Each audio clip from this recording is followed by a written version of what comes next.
Hello everyone. I usually try to record some videos for each module, but I didn't make it to the first two modules. I've been taking a lot of sick leave. So here we are for module 3, and what I do in these videos is usually they're fairly short, and I just kind of go over the module and the assignments that you'll be encountering, and this gives me a chance to explain them, and also sort of takes the place of what I would do as an in-person lecture in class. If you were in an in-person class, it helps me to just kind of go over the assignments with students. Usually this helps take away any questions that you might have. So if you watch the video, then a question that might have come up, I will usually answer in the video. So just kind of keep that in mind. There's a really an advantage to watching these videos, especially as we get to modules that include essays, so I can give you some tips for completing the assignments and being a little bit more successful in those assignments. So module 3 is our next module that is dealing with just a term that we use to discuss fiction. So we started with plot. Plot is pretty basic as far as terminology is concerned because it's just, what is that story about? Now we're looking at point of view. Point of view is the perspective from which the story is told.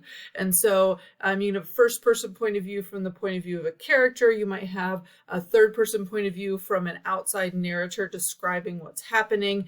You may have a story that mixes point of view or a novel that does that. So we'll be taking a look at some of the terminology related to point of view in this module. So you can see that set up just like the other modules that we've encountered. You do have your readings. I try to include some videos as well, just to give you something else to look at as you're reading these chapters. Sometimes the terminology, it's a lot of vocabulary terms that students are sometimes not familiar with, or they have trouble really thinking about or grasping when it comes to applying it to literature. And so sometimes those videos will help a little bit. And then we have a vocabulary page, just like we did for plot. This is really helpful if you are studying or trying to study. You may want to copy and paste these lists of terms and then just look for the definitions of them, make some flashcards or something like that just to help you out, because we will take these terms and we'll start applying them to the stories that we read. And then of course we have the quiz, which is just like the other quizzes that you've taken. Keep taking these quizzes. You can take them more than once, so I definitely recommend trying to get the most number of points, but the more times you take it, the more questions you'll see, and some of the questions are also pulling from the pools that will be on the tests. So you have some ideas of what could be potential test questions as well. Then we're getting to our other assignment in the module, which is the first reflection for the class. Now, the reflections for this class are a chance for you to do some writing without having an essay. So a literature class, it's an English class within the English compositional literature set of classes, and so we want to make sure that you get plenty of opportunity to write.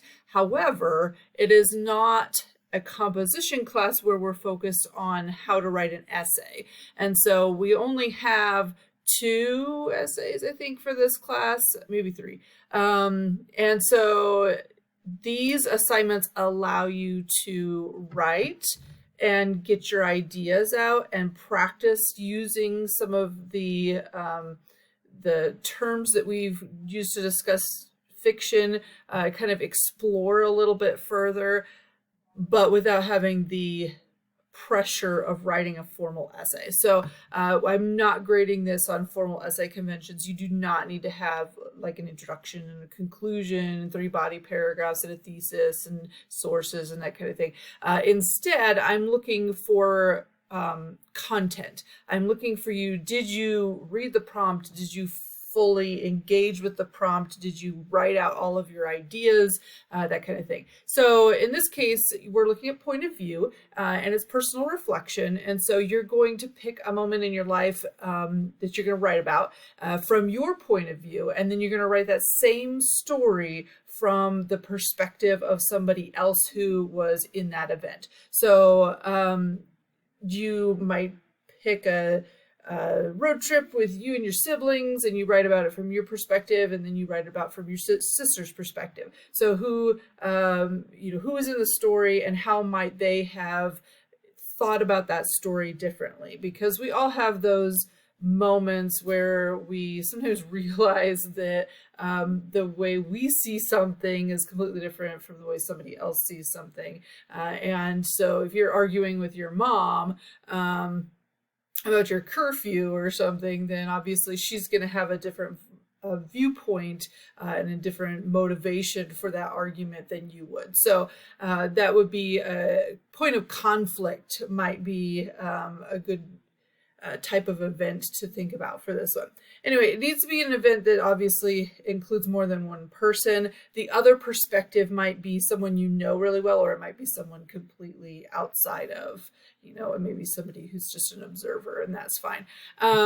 But the point is to explore point of view. How would something look different from somebody else's point of view? Again, not graded like an essay. You're going to tell the same story twice, and so you're going to define point of view first, and then tell us a story from your perspective, and then tell us a story from someone else's perspective. And you can label them if you want to, but we have the two stories.